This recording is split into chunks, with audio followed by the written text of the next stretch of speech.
नीलाधुङ्गस्तनगिरितटी शुद्धमुत्पोत्य कृष्णं पारार्त्यं संसुधिसदशिरसिद्धमध्यापयन्ती सोच्छिष्टायां सजनिगलितं जाबलात्कृत्य भुङ्क्ते गोदादस्येनमयितमितं भूयये वास्तु भूयः அன்னவயல் புதுவை ஆண்டாளரங்கற்கு பண்ணு திருப்பாவை பல்பதியம் இன்னிசையால் பாடிக் கொடுத்தாள் நற்பாமாலை பூமாலை சூடிக் கொடுத்தாளைச் சொல்லு. சூடிக் கொடுத்த சுடற்கொடியே தொல்பாவை பாடியருள வல்லவல் வளையாய் நாடினி வேங்கடவர்க்கு என்னை விதி என்னை மாற்றம் நாம் கடவா வண்ணமே நல்கு. ஆண்டாள் நாச்சியார் அருளிச் செய்த திருப்பாவையிலே இன்றைய தினம் 19வது பாசுரம். குத்து விளக்கெரிய கோட்டுக்கால் கட்டின் மேல் என்று ஆரம்பிக்கும் துவங்கும் பாசுரம். குத்து விளக்கெரிய கோட்டுக்கால் கட்டின் மேல் மெத்தன்ன பஞ்சசயனத்தின் மேலேறி கொத்தலர் பூங்குழல் நப்பின்ன கொங்கமேல் வைத்து கிடந்த மலர் மார்பா வாய்த்திரவாய் மைத்தடங் கண்ணினாய் நீயுன் மணாளனே எத்தனை போதும் துயிலழ ஒட்டாய் கான் எத்தனையேலும் பிரிவாற்றகில்லாயால் தத்துவமன்னு தகவேலோரெம்பாவாய். பாசுரத்திலிருந்து 15ஆம் பாசுரம் வரை ஆண்டாள் கோஷ்டியினர் தோழியர்களை எழுப்புவதாக 10 பாசுரங்கள். அதற்கடுத்தாற்போல 16வது பாசுரத்திலிருந்து 5 பாசுரங்கள் தொடர்ச்சியாக நந்தகோபனுடைய திருமாளிகைக்கு வந்து அங்கு 5 பேரை எழுப்புவதாக பாசுரங்கள் அமைந்திருக்கின்றன. எல்லாம் 5 அழகாக அடுக்கி வருகிறது. 5 பாடல்களே 5 பேரை எழுப்புவதாக.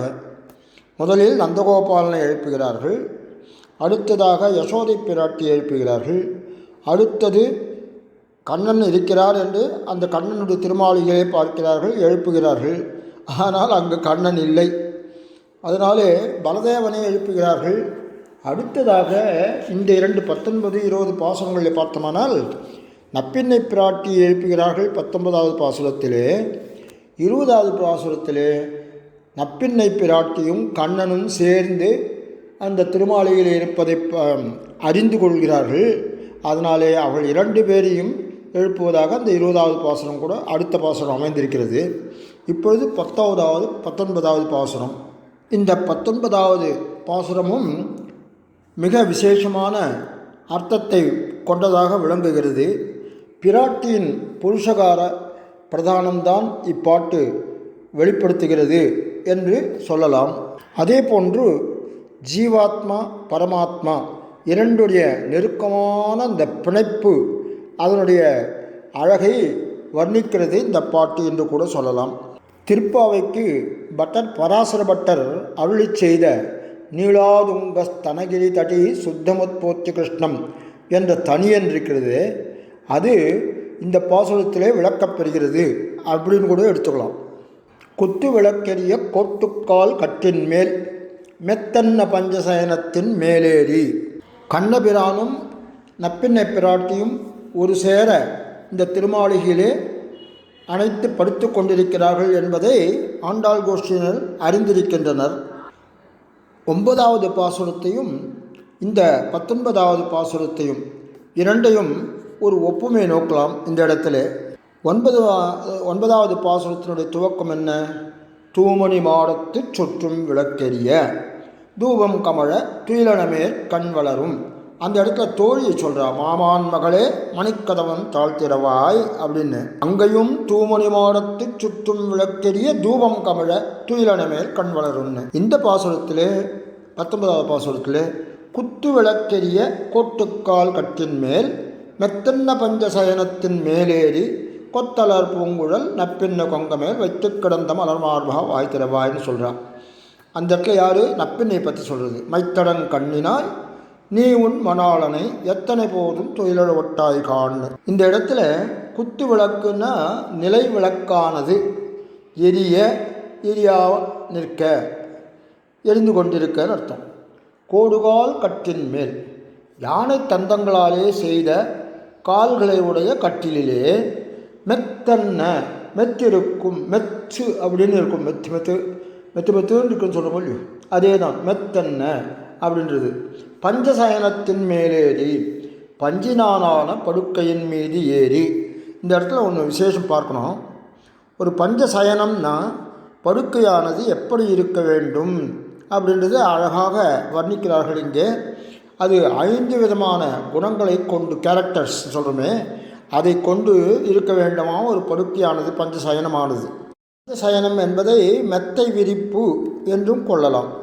ஒரு மெத்தை விரிப்புக்கு இருக்க வேண்டிய 5 குணங்கள்: 1 அழகு, 2வது குளிர்ச்சி பொருந்தியதாக இருக்க வேண்டும், 3 மென்மையாக இருக்கணும், 4வது நல்ல நறுமணம் உள்ளதாக அந்த மெத்தை விரிப்பு இருக்கணும், 5வது வெண்மையை கொண்டதாகவும் இருக்கணும், விழுவிலேன்னு பளிச்சுன்னு. வெண்மை நிறமானது ஒரு தூய்மைக்கு ஒரு அடையாளமாக விளங்குவது. மருத்துவமனைகளில் பார்த்தாலும் சரி, இல்லது ஆன்மீகத்திலே இருப்பவர்கள் காவி நிறம் ஒரு பக்கம் அது துறவியதை காட்டுவது, ஆனால் வெண்மை நிறமானது தூய்மையை காட்டுகிறது. மலர்கள்லாம் பார்த்தா கூட பல வண்ணங்கள் இருந்தாலும் இந்த வெண்மையான நிறம் இருக்கிறது, அது மிக்க தூய்மையான நிறத்தை காட்டுவதாக அமைந்திருக்கிறது. அதனால் இந்த மெத்தை விரிப்பானது வெண்மையாக இருந்தால் ரொம்ப விசேஷமாக இருக்கக்கூடிய அந்த நிறம். இந்த இடத்துல வெளியிலே இருக்கும் ஆண்டாள் கோஷ்டினர்கள் சிறிது சிணுங்குகிறார்கள். எப்படி? நப்பினையை பார்த்து அந்த அவளை கூப்பிட்டு, மைத்தடன் கண்ணினாய் நீ உன் மணாளனை எத்தனை போதும் துயிலழ ஒட்டாய்கான். உன்னுடைய மணாளனான கண்ணபிரானே, அவனை விட்டு நீ இருக்கவே மாட்ட, அவனை கூடயே சேர்த்துருக்கியே, துயிலழ ஒட்டாய்கான். அவளை எழுந்துக்கிறதுக்கே நீ அலோவ் பண்ணுறது இல்லையே, எத்தனையேலும் பெரிய வார்த்தைகளாயால் இவ்வளோ நேரம்தான் இந்த மாதிரி 2 பேரும் பிரிவில்லாமல் இருப்பீர்கள் அப்படின்னு வியக்கிறார்கள். இந்த இடத்துல கீசு கீசென்னெங்கும் அந்த 7வது பாசுரத்தை ஆனைச்சாத்தன் கலந்து பேசின பேச்சரவம் கேட்கலையோ அதை ஒப்புமைப்படுத்தி பார்க்கலாம். அங்கே தோழி ஒருத்தியை எழுப்புவதாக அமைந்த பாசுரம் அது. கீசு கீசென்னெங்கும் ஆனைச்சாத்தன் கலந்து பேசின பேச்சரவம் கேட்கலையோ பெப்பெண்ணே. விடியற்காலையிலே இறை தேட புறப்படும் இந்த ஆண் பட்சியின் அந்த பிரிவை, சிறிது கணகால பிரிவை கூட தாங்க முடியாத அந்த பெண் பறவையானது, ஆனைச்சாத்தம் பறவையானது, இந்த ஆனைச்சாத்தம் பறவைக்கு வலியன்னு ஒரு பேர் பார்த்தோம், பரத்வாஜ் என்று பேர் பார்த்தோம். அப்படிப்பட்ட அந்த பட்சியானது 2ம் சேர்ந்து அது ரொம்ப வாடி கிடக்கிறதாம். கொஞ்சம் பிரிவை தாங்க முடியல 2 அதனால் என்ன பண்ணுறதுகள் கீச்சு கீச்சு என்று கலந்து பேசின பேச்சர் ஒன்றான். அதே மாதிரி தான் இந்த பாசுரத்தில் ஆண்டாளும் கண்ணனும் ஒன்றாக இணைந்திருக்கிறார்கள். ஒருவர் பிரிவை ஒருவர் தாங்க இயலாதவர்களாக இருக்கிறார்கள், சிறிது சடகாலத்துக்கு கூட. திருவாய்மொழியிலே நம்மாழ்வார் சீனிவாசனுடைய அந்த பிரிவை திருவேங்கடமுடியான் அகலகில்லேன் இறையுமென்னு அலர்மேல் மங்கை உரைமார்பா அப்படின்னு சொல்கிறாளே, அதே அர்த்தம்தான் இங்கே. க்ஷணகாலம் கூட பகவானின் திருமார்பை விட்டு அகலாதவள், ஒரு க்ஷணகாலம் கூட பிரிந்திருக்கக்கூடியவள் அல்லல் தாயாரான பிராட்டியார். அதனாலே அகலகில்லேன் இறையும் என்று அலர்மேல் மங்கை உரையும் திருமார்பா என்று பாசுரம். தன் அடியார்களை ரட்சிக்கும் விஷயத்திலே தாயாருடைய பிராட்டியாருடைய அந்த புருஷகாரத்துவமும் பகவானுடைய அந்த நிர்ஹேதுக கிருபை என்ற கருணை செயலும் இந்த இடத்துல போட்டி போடுகிறது 2மே. ஆனால் கடைசியிலே தாயாருடைய புருஷகாரம்தான் வெல்கிறது என்று கூட சொல்லலாம். எம்பெருமானாவது சில நேரத்திலே தன்னுடைய அடியார்கள் மீது பராமுகமாக இருக்கலாம், வெறுப்பு தோன்றக்கூட பார்க்கலாம், கோபம் கூட கொள்ளலாம். ஆனால் தாயார் அப்படி இல்லை. பிராட்டியார் எப்பொழுதுமே அந்த அடியார்களிடத்திலே ஒரு பதிவு காட்டுவள். அந்த பகவானிடத்திலும் புருஷகாரம், இந்த அடியார்களுக்காக புருஷகாரம் பண்ணக்கூடியவள் அவள். தாயாரின் இந்த புருஷகார தத்துவத்தை இந்த கலிகாலத்திலே பிரத்யட்சமாக நாம் காண வேண்டும் என்றால் அதற்கு திருவேங்கட யாத்திரையை ஒன்றே உதாரணமாக கொள்ளலாம். 7 மலை மீது உயர்ந்து காட்சி அளிக்கும் இந்த திருவேங்கடமுடியானுடைய தரிசனத்தை காண்பதற்காக நெடுந்தூரம் எங்கிருந்தோ எல்லாம் அடியார்கள் திரள்கிறார்கள். அவர்கள் இப்போ என்ன பண்ணணும்?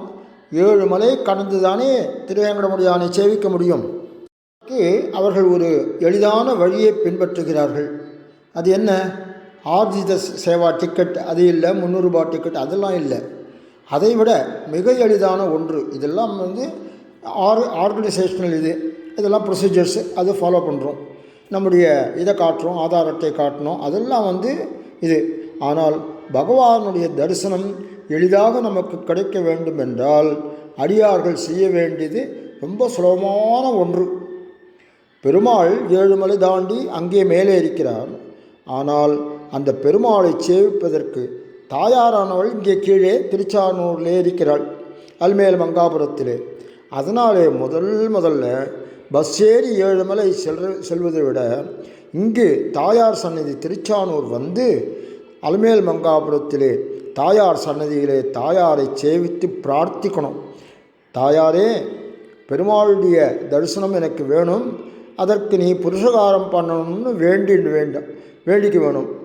இந்த மாதிரி பண்ணால் என்ன ஆகும்னு சொன்னால் உடனடியாக நம்முடைய விண்ணப்பத்தை தாயாரிடம் பிரார்த்தித்த உடனேவே நாம் அங்கிருந்து கிளம்பி 7 மலை செல்வதற்குள்ளாகவே இந்த விண்ணப்பமானது தாயார் பெருமாளிடம் சமர்ப்பித்து விடுகிறாளாம்.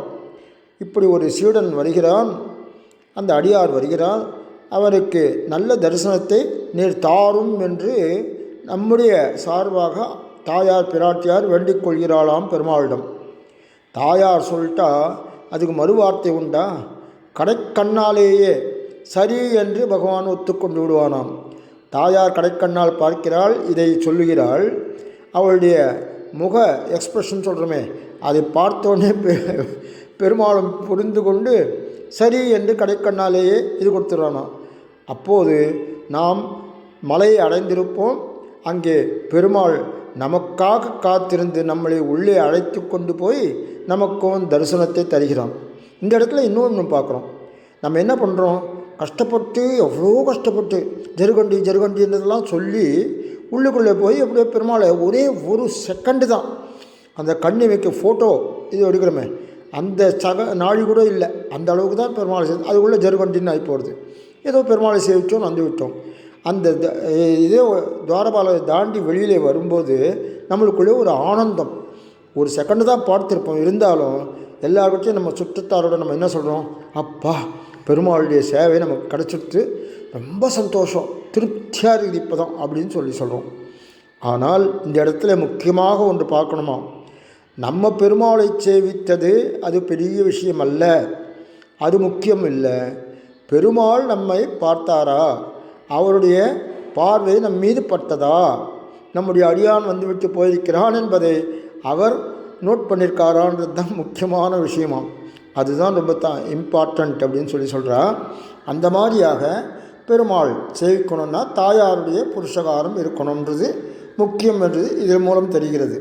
சேதனரை ரட்சிக்கும் விஷயத்திலே எம்பெருமானும் பிராட்டியும் ஒருவருக்கொருவர் போட்டி போடுவார்கள் என்பதாக இப்பாட்டு கருத்து தெரிவிக்கிறது. வாழ் கொண்ட ஒன்கண் மடப்பின்ன தன் கேள்வன் தான் கண்டு கொண்டு என் தலைமேல் புனைந்தேனே என்று நம்மாழ்வார் பற்றதை ஆசைப்படுகிறார்கள். குத்து விளக்கெரிய இதற்கு பூர்வர்கள் வியாக்கியானம் காட்டுகிறார்கள். வெளியில் இருக்கா சொல்கிறா, நாங்களோ எம்மனமார் காணிலொட்டார் என்று ஊராருக்கு பயப்படுகையாலே கீழ்வானம் வெள்ளெண்ணு என்று ஒலிக்கு பயப்பட்டு நல் இருள் கண் என்னை உய்த்துடுமென் என்று இருள் தேடி அலைகிறோம். நீயோவெண்ணில் உள்ளே இருக்கும் நீயோவெண்ணில் எல்லோரும் அறியும்படியாக பகலையும் இரவாக்கி கொண்டு விளக்கொளியிலே கண்ணன் முகத்தை பார்த்து கொண்டு கிடக்கிறாய். எங்கள் வீட்டிலும் விளக்கேற்றி வைத்தாலன்றோ உன் அனுபவம் பூர்ணமாவது என்கிறார்கள். வெளியேயுள்ள எங்கள் மனம் அவிந்து கிடக்க உள்ளே நிலை விளக்கு எரிவதே குத்து விளக்கெரிய என்று இராமாயணத்திலே ஒன்றை காட்டுகிறார். சர்வ வியாபியாய் தேவதேவனாயிருக்கும் விஷ்ணு ஸ்ரீதேவியினால் சோபிப்பது போல மிகவும் பிரியமுள்ளவரான அந்த சீதா தேவியினால் ராமபிரான் மிகவும் சோபித்தார் என்று. கோட்டுக்கால் கட்டின் மேல் திகழ்கின்ற திருமார்பில் திருமங்க தன்னோடும் திகழ்கின்ற திருமாலார் என்றும் சொல்லுகிறபடியே இவள் அவனையும் பிரகாசிப்பிக்கும் விளக்காயிருக்க ஓர் நிலை விளக்கு உண்டாவதே, அதுதான் கோட்டுக்கால் கட்டின் மேல். இருளை அபேட்சியாமல் குத்து விளக்கை எரித்து கொண்டு கிடப்பதற்கு மேலே இது ஒரு ஐஸ்வர்யமாயிருந்தபடியன் எங்களைப் போல பிருந்தாவனத்தையும் மணற்குன்றையும் தேடிப்போக வேண்டாதே, உள்ளே கூச்சமற்று படுத்து கிடப்பதே கொட்டுக்கால் கட்டின் மேல். குவலையாபீடத்தின் கொம்பை பறித்து கொண்டு வந்து அதை காலாக வைத்து கண்ணன் பண்ணி கொடுத்த கட்டிலின் மேலே வீரபத்னி ஆகையாலே இவளுக்கு இதிலல்லது கண்ணுறங்காது என்றபடி. கோட்டுக்கால் கட்டின் மேல் வேறு ஒரு அர்த்தமும் பார்க்கலாம். இமிலேற்றுவன் கூன் கோட்டுடை ஆடின கூத்து அடலாயர்தம் கும்பினுக்கே என்கிறபடியே இவளை, இந்த நப்பின்னையை மனம் புரிவதற்காக அடக்கென 7 எருதுகளின் கொம்புகளையும் கால்களாக அமைத்த கட்டில் மேலே என்றும் பொருள் கொள்ளலாம். கோட்டுக்கால் பிரிதோர் அர்த்தம். பின்னதன் கேள்வன் தான் கண்டு கொண்டு என்று அம்மிதுனத்தின் காலிலே விழுவதற்கு முன் அவர்களை சுமக்கும் காலிலே விழுகிறார்கள். இந்த இடத்திலே 6000படி வியாக்கியானம் காட்டுவது கீழே பார்க்கலாம். கிருஷ்ணன் படுக்கையில் காலை பற்றினவர்களிலே பர்யங்க வித்யையில் சொல்லுகிற படுக்கையில் காலிட்டேறுவார். இங்கே கட்டில் விலையுயர்ந்த பொன்னாலும் மணியாலும் செய்தது ஆனாலும் இடையராகையாலே கட்டில் என்றே சுலபமாக சொல்லுகிறார்கள், சாதாரணமாக சொல்லுகிறார்கள். ஆனால் இங்கேயும் கட்டில் என்று சாதாரணமாக இல்லாமல் விசேஷ துவனிக்குவதற்காக கோட்டுக்கால் கட்டின் மேல் என்று அழகாக காட்டியுள்ளார்கள். யானை தந்தங்களினாலான கட்டில், மாணிக்கம் கட்டி வைரம் இடைக்கட்டி ஆணி பொன்னால் செய்த வண்ணச் சிறுத்தொட்டில் பேணி உனக்கும் பிரமன் விடுதந்தான் என்று பிரமனால் அனுப்பப்பட்ட தொட்டிலையும் கடக்கல் தொட்டில் கிழிய உதைத்திடும் என்கிறபடியே அனாதரித்திருக்கும் அவன் நப்பின்னை உகந்த கட்டில் ஆகையாலே மிகவும் உகந்திருக்கிறபடி. மெத்தன்ன பஞ்சசயனம், மெத்தன்ன பஞ்சாலே செய்த கட்டில் நாங்கள் வெளியிலே வருந்தி கிடக்கும்போது நீ படுக்கையின் மென்மையை அனுபவித்து கொண்டு கிடப்பதே என்று வியக்கிறார்கள். எங்களை பிரிந்திருக்கும் உனக்கு இந்த படுக்கையானது, மெத்தன்ன படுக்கையானது கடினமாகத்தானே இருக்க வேண்டும். நீ அனுபவிப்பதோ மெத்தன்ன பஞ்சசயனம், உயர்ந்த படுக்கைக்கு இருக்க வேண்டிய மென்மை, குளிர்ச்சி, பரிமளம், அழகு, வெண்மை என்னும் பஞ்ச குணங்களும் கூடிய படுக்கை என்றபடி. மெத்தன்ன என்று மென்மையை சொல்லிவிட்டு பஞ்சசயனம் என்று மறுபடியும் மென்மையை சொன்னதாலே மென்மை மிகுந்திருக்கும்படி என்றபடி. படுக்கையிலே படுக்கைக்கு காரணம் சொல்லுகிறார்கள். கொத்தலர் பூங்குழல் இவள் தலையிலே வந்தவுடன் பூக்களும் கொத்து கொத்தாக மலர்கிறபடி பூக்களுக்கும் மலர்ச்சியை கொடுக்கும் நீ எங்கள் முகம் மலரச் செய்ய வேண்டாவோ என்று பாவம். கொத்தலர் பூங்குழல். கொம்பிலிருந்து பறிக்கப்பட்ட மொட்டு இவள் குழலிலே வந்து மலர்கிறது. காலசம்பந்தத்தினாலே மலரும் பூ. காலகா கலையதாமகம் என்றும் சொல்லுகிறார்கள். இங்கே ஒரு ஆச்சரியத்தை காட்டுகிறார்கள். அவர்கள் சொல்கிறார்கள், எங்கள் தலைப்பட்ட பூ சரகாக வாடுகிறது, உன் தலைப்பட்ட பூ உடனே மலர்கிறது. இதனை கண்டிருக்கலாமோ? பூங்குழல். மலரிட்டு நாம் முடியோம் என்று நாங்கள் பிரதிஜை செய்திருக்க நீ பூங்குழலியாய் இருக்கலாமோ? பூங்குழல் நப்பின்னை. கேசவகா கிளேசநாசனகா குழலழகர் என்று எல்லாருடைய துன்பங்களையும் துடைக்கும் மயில் அடையுடைய அவனையும் மயக்கவல்ல குழல் அழகை உடையவளாய் இருக்கை. அப்படிப்பட்ட நங்கை நீ. மலர் மார்பா, இவனுக்கு அரண் இவள் ஸ்தனமாகிறாப் போலே இவளுக்கு இருப்பிடம் இவன் மார்பு. சதைக ரூப ரூபாய, விஷ்ணு சஹஸ்ரநாமத்திலே எப்போதும் ஒரே மாதிரி இருக்கும் ரூபத்தினுடையவன் இந்த கண்ணன். மலராது குவியாது எனப்படுபவனுடைய மார்பு இங்கே மலர்கிறது. அங்கு கர்மத்தால் வரும் விகாரம் இல்லை என்றதே ஒழிய ஆசிரித சம்சேஷனத்தினால் வரும் விகாரம் இல்லை என்கிறது அன்றே. ஆசிரித சம்சேஷத்தில் விகாரமற்றிருந்தால் அது தோஷத்திலே என்றோ பர்யவசிக்கும் அப்படின்றாக சாஸ்திரம் காட்டுகிறார்கள். ஒரு வேடிக்கையான ஒரு ஒப்புமையை காட்டுகிறார்கள் இங்கே. வெண்ணெய்க்கு அன்று ஆட்சி வன் தாம்புகளால் புடைக்கலர்ந்தானே அந்த கண்ணபிரான் என்று யசோதையால் அடியுண்டு மலரும் அவன் இவளாலே நப்பின்னையனாலே அணைப்புண்டு மலராது இருப்பனோ அப்படின்னு ஒரு வேடிக்கையாக ஒரு கேள்வியை எழுப்புகிறார்கள். தத்துவமன்று தகவன்று ஏழ்வோர் எம்பாவாய். தத்துவமன்று தகவன்று அகில ஜெகன்மாதரம் என்கிறதற்கும் சேராது, அசரஞ்ச சரஞ்சாம் என்கிறதற்கும் சேராது, தேவதேவ திவ்ய மகிஷீம் என்று கட்டின பட்டத்துக்கு சேரும் இத்தனை என்று 6000 வியாக்கியானம் இங்கு நோக்கத்தக்கது. இப்படியாக கண்ணபிரானையும் நப்பிரானையும் நப்பின்னையையும் சேர்ந்து எழுப்புகிற பாசுரம் என்று சொல்லி இதனை நிறைவு செய்கிறேன். இப்போது ஆண்டாள் ஆழ்வார் எம்பெருமானார் ஜீயர் திருவடிகளே சரணம். ஸ்ரீமதே ரம்மஜாமாத்ரு முனீந்திராய மகாத்மனே ஸ்ரீரங்கவாசினே பூயாத் நித்யஸ்ரீர் நித்யமங்கலம்.